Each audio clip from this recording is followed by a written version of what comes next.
The cry of a baby elephant echoed across the savannah, leading a rescuer to a moment he would never forget. The African savannah stretched endlessly under the golden light of late afternoon. The air shimmered in the heat, and the tall yellow grasses swayed gently in the warm breeze. In the distance, acacia trees dotted the horizon like ancient guardians, their canopies catching the sun's glow. For Kwame, a seasoned wildlife ranger, this was another day on patrol. He had spent years protecting the animals of this land, rescuing the injured, guiding the lost, and keeping poachers at bay. His dark skin glistened with sweat, his uniform faded from sun and dust, his boots worn from miles of walking. Yet his heart was as steadfast as the first day he took the job. That afternoon, as he drove his jeep along a narrow track, a sound cut through the hum of the engine's sharp, desperate trumpet of an elephant calf. Quam's hands tightened on the steering wheel. He knew that sound. It was a call for help. He stopped the jeep and stepped out, scanning the grassland. At first, he saw nothing but the familiar sway of the savannah. Then, movement caught his Aja group of 3 young elephants standing close together, ears out, their dark eyes fixed on something beyond a fallen tree. They seemed hesitant, but they didn't run. Instead, they swayed and shifted their weight as if urging him to come closer. Kwame approached slowly, speaking in a calm, steady voice. "It's okay. I'm here." His deep, reassuring tone carried across the open plain, a stark contrast to the high-pitched cries of distress. As he came around the massive, sun-bleached log, his breath caught. Beneath it, half-hidden in the dry grass, lay another calf. She was smaller than the others, her body pressed close to the ground. The heavy trunk of the tree pinned her down, not crushing her, but trapping her legs so she couldn't move. Her sides rose and fell. Quickly, she was frightened and exhausted. The 3 calves behind the tree let out low rumbles, almost as if they were telling Kwame, "Please, help her." Their eyes, intelligent and pleading, followed his every move as he assessed the situation. He knelt beside the trapped calf. She blinked at him, her long lashes trembling, but she didn't struggle. Kwame placed a hand gently on her forehead, his dark skin a stark contrast against her gray hide. "Easy, little one." "I've got you!" he murmured, his voice a soothing balm in the tense atmosphere. It wasn't going to be simple. The log was far too heavy for him alone. Kwame reached for his radio, calling for backup.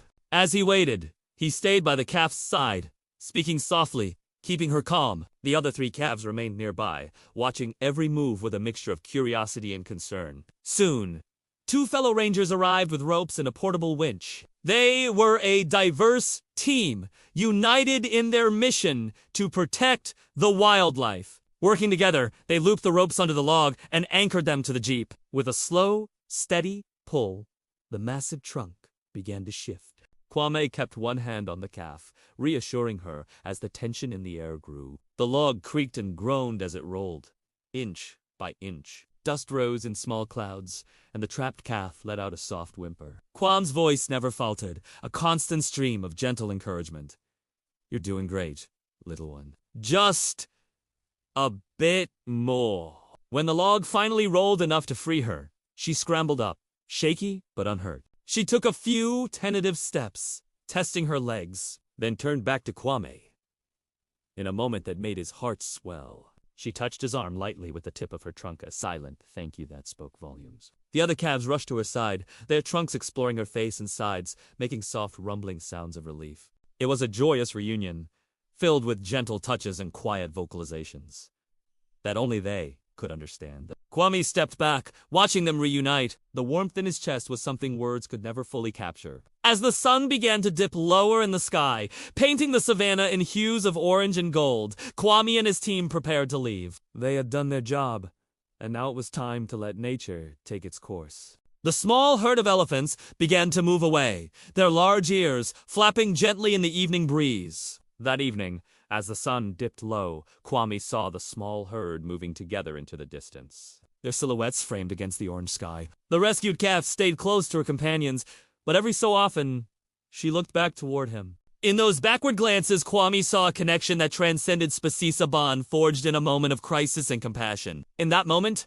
Kwame knew no matter how many years he'd been doing this, each rescue still carved its place in his heart. Out here, Love and gratitude didn't always come with words. Sometimes they came in the gentle brush of a trunk and the look in a young elephant's eyes. As he drove back to the ranger station, the savannah alive with the sounds of nightfall, Kwame reflected on the day's events. The weight of responsibility he carried as a protector of this land and its inhabitants was heavy, but moments like these made it all worthwhile. He thought about the little calf, now safely reunited with her herd. He wondered about the adventures she would have, the life she would lead.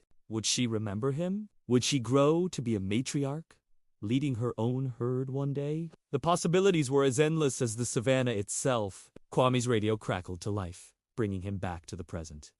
Another call, another animal in need. Without hesitation, he changed course, ready to face whatever challenge awaited him. This was his calling, his purpose to be a guardian of the wild, a protector of the voiceless. As the jeep bounced along the rugged terrain, Kwam's mind drifted back to the moment when the little elephant touched his arm. In that simple gesture, he had felt a connection to something greater than himself. It was a reminder of why he chose this path, why he dedicated his life to preserving the delicate balance of nature. The stars began to appear in the darkening sky, pinpricks of light in the vast expanse above. Kwame knew that somewhere out there, under the same stars, a young elephant was taking her first steps of freedom, surrounded by her family. And in that knowledge, he found a deep sense of peace and purpose. Tomorrow would bring new challenges, new rescues, new moments of both heartbreak and triumph. But for now, Kwame carried with him the memory of a successful rescue, the touch of a grateful trunk, and the knowledge that he had made a difference in the world, one animal at a time. As he drove into the night, ready to face whatever lay ahead, Kwame felt a renewed sense of determination. The cry of that baby elephant may have led him to an unforgettable moment, but it was his own unwavering commitment that would keep him coming back day after day to protect the magnificent creatures that called this savannah home.